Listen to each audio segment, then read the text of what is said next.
Yeah, I'm Lewanika Ford Senghor. I am a longtime resident. I had my childhood here in Flatbush Gardens, and my family's been here since 1953. Uh, and I'm a personal community organizer.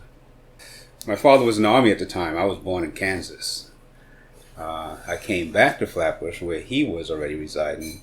My family moved from Bed-Stuy over to Flatbush, one of four black families that were here at the time. You had a lot of cobbled streets in Brooklyn. You could still see the trolley car rails in the streets. Downtown Brooklyn was predominantly white, as was this neighborhood. Lenox Avenue, Linden Boulevard, Maple. You had, older Jewish, Polish, German women outside in lawn chairs sitting down. Most of the people who were living around here, not all, but most who were black or of darker hue were coming to work. The streets and the sidewalks were slate, not concrete. There were caterpillars that we used to see on a regular basis. There were squirrels, and the trees were big, old oak and maple, and you saw a lot of butterflies back then, right? So it was an interesting time as a child growing up. I recall walking or riding on my father's shoulders as he walked down the block late at night, carrying me home. This part of Flatbush is a historic area. So even though certain areas were more depressed, meaning that they were not maintained, we went through a whole period of time during the 60s and 70s where a lot of places were burnt out and left dormant. And that allowed for certain elements to begin to take stronger root. When you destroy the infrastructure of a community, you have elements that come into a community that actually can exist there, right? So as buildings were burnt and left dormant and insurance collected and people benefited, but the neighborhood started to go down, the banks also started to leave, the major department stores started to depart, the social infrastructure in terms of social institutions that allow people to gather started to depart. The people who lived here were nice. They looked out for each other. The children played on the streets. As I moved into my teenage years, there were go-karts. We used to make go-karts out of real soap boxes. Milkmen used to deliver milk in containers, and they put it there, and it had the container tops that you actually had to squeeze together and peel off in order to drink milk. The doors for my family house that I remember as a kid were always open. We as children, we went in and out. The doors were open. We used to turn our bikes upside down and fix them, even when there was nothing wrong with them. It was exciting. We used to play on the street as we got older, tag and what was those games? Ringolevio and all sorts of other games we played. Up and down the block, it was exciting. I was here, I recall when Dr. King was killed, Kennedy assassinated, King assassinated, and Malcolm died, all while I was on this block. People had in their homes 3 pictures. They had a picture of white Jesus. They had a picture of one of the Kennedy brothers, and they had Martin Luther King, right? That was for the most part. Some people had other pictures, but those were 3 standard pictures that existed during that time period. They say things go in cycles. So when I was a child, it was predominantly white. Yet as I got older, and by the time I was, a child playing on the street, it had already turned over to have a predominance of more darker hued people. And as children, we played tops on the sidewalk. We rode our bikes on the sidewalks around the block. Going from an environment where it was very communal to an environment where it became more of a neighborhood. I mean, there's a difference between a community and a neighborhood. In a neighborhood, people recognize each other. In a community, people know each other. They grow with each other. They know their families. They know their cousins. They know their aunts and their uncles. And, people relate and they communicate and they, look out for each other. A neighborhood, you have some of that, but you don't have that as much. So we went from a community to a neighborhood, and a lot of that has to do with people getting older and moving. I remember as a child, my grandmother, with her church, they'd have local, they belonged to the local churches, and they would have community bus outings. And people who lived in the neighborhood were part of the community church, right? They all went to the same church. And so there was a certain hegemony, there was a certain connectiveness that existed that doesn't exist today.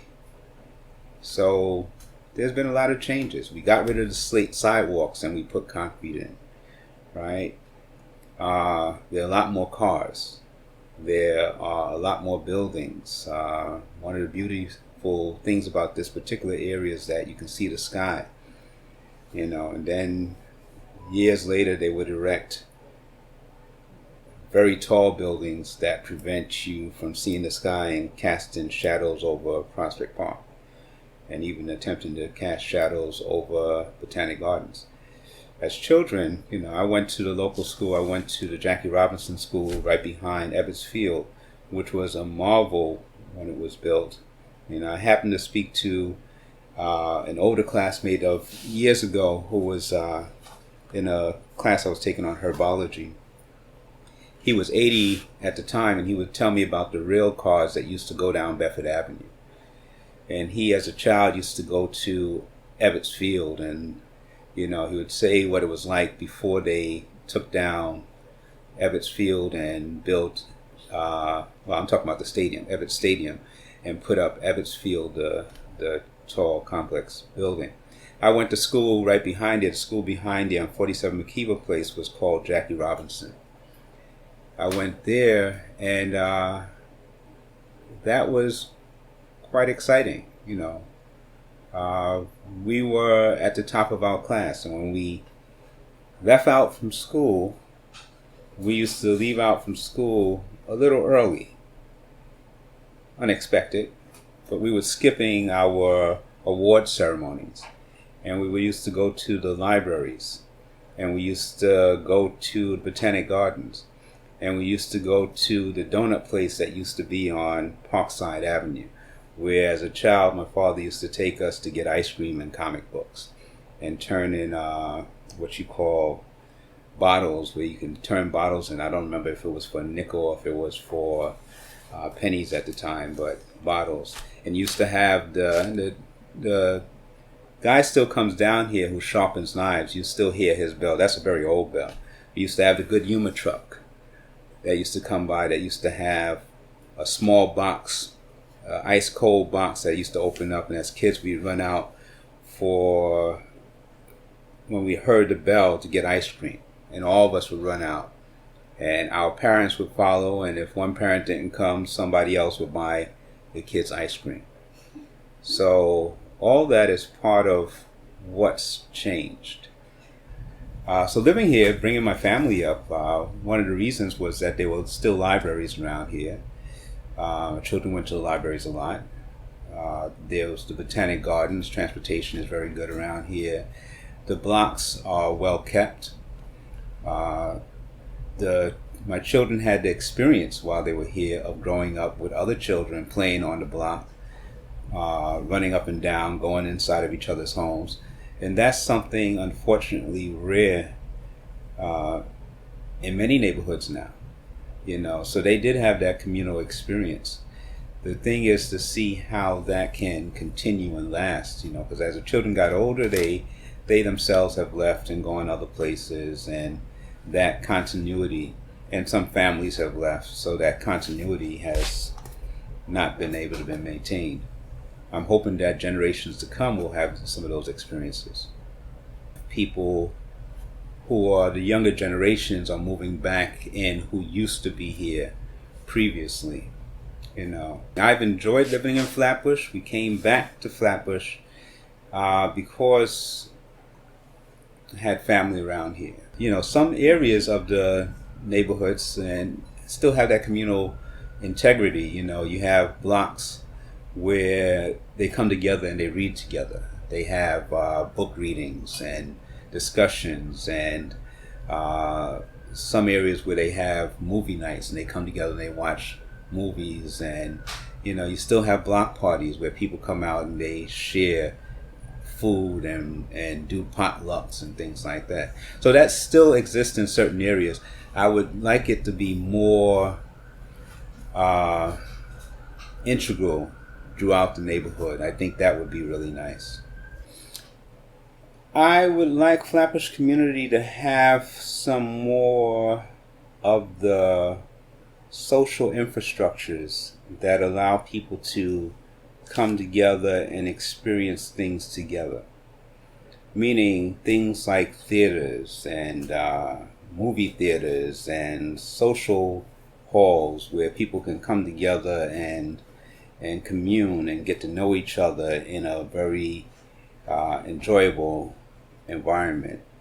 I'd like for there to be more block associations and block parties where neighbors are coming out and communicating with each other and getting to know each other, and in between that having certain social mechanisms like book readings and movie nights and discussions where those are taking place so people can hear each other's thoughts. I would like for the uncommon aspects of who we are to become better known by each other, meaning that we are communicating and relating to each other and asking each other questions. I would like to see some of the churches and the synagogues and the temples to open up their doors and invite other people who are not part of their persuasion to come in and get a better idea of who